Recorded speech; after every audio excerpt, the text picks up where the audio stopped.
Yes, as I told you in the previous concept video, what does an organism need to make its own food? Now I am going to concentrate on photoautotrophic bacteria, photoorganotrophic bacteria. In the next concept video, we should do chemoorganotrophic and chemolithotrophic.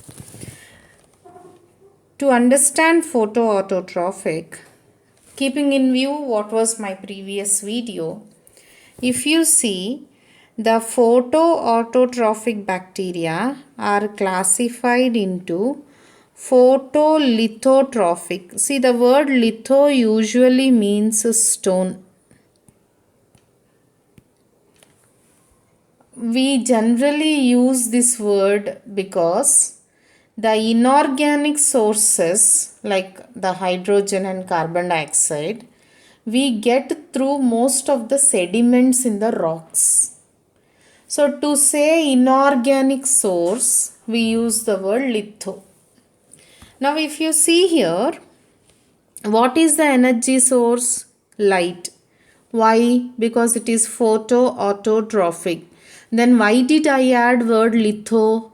I add word litho because the source of the hydrogen and the source of the carbon are inorganic.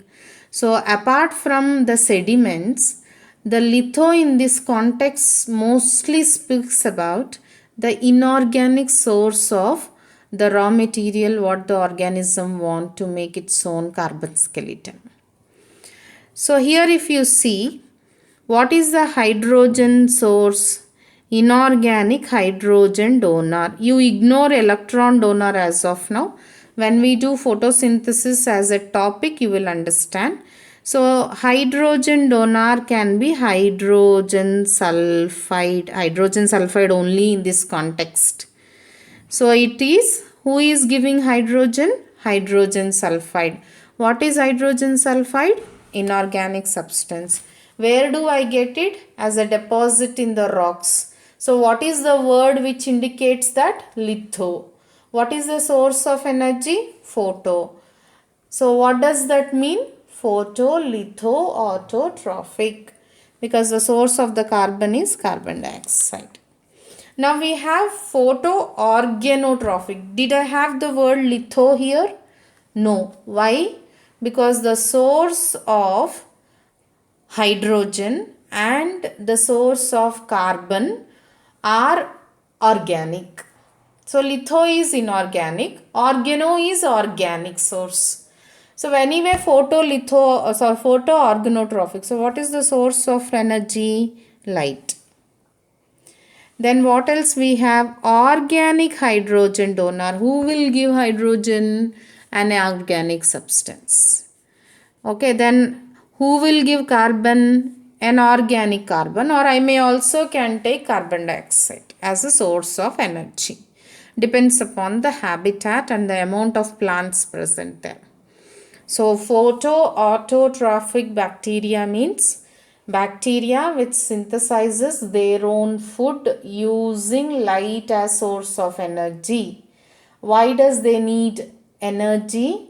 To form a bond in carbon skeleton. What else they need? Hydrogen. Okay, depending upon who is the source of hydrogen, who is the source of carbon. Photolithotrophic means inorganic source of hydrogen, inorganic source of carbon dioxide. Photoorganotrophic means light is the source of energy, but source of hydrogen is also another organic compound, and source of the carbon is also an organic compound. So these are the two types of photoautotrophic. If you see here, this is photolithotrophic. As you can see, green sulfur bacteria. Green is the pigment of photosynthesis. And why do I call it as sulfur? Because when it takes carbon dioxide plus What is the source of hydrogen? Hydrogen sulfide. Here the carbon dioxide plus hydrogen will form a carbon skeleton and that liberates sulfur. So what is liberated during photosynthesis if the hydrogen donor is hydrogen sulfide? Sulfur. You remember this much. Okay. What is the example? Chlorobium, because chloro is green. Then purple sulfur bacteria. What is the pigment here? Purple. What is the chroma? Means color. So example is chlorobium and chromacium. In photoorganotrophic, purple non-sulfur, because hydrogen sulfide is not a source of hydrogen, I will not see sulfur releasing during photosynthesis. So they are non-sulfur. Example rhodospirillum.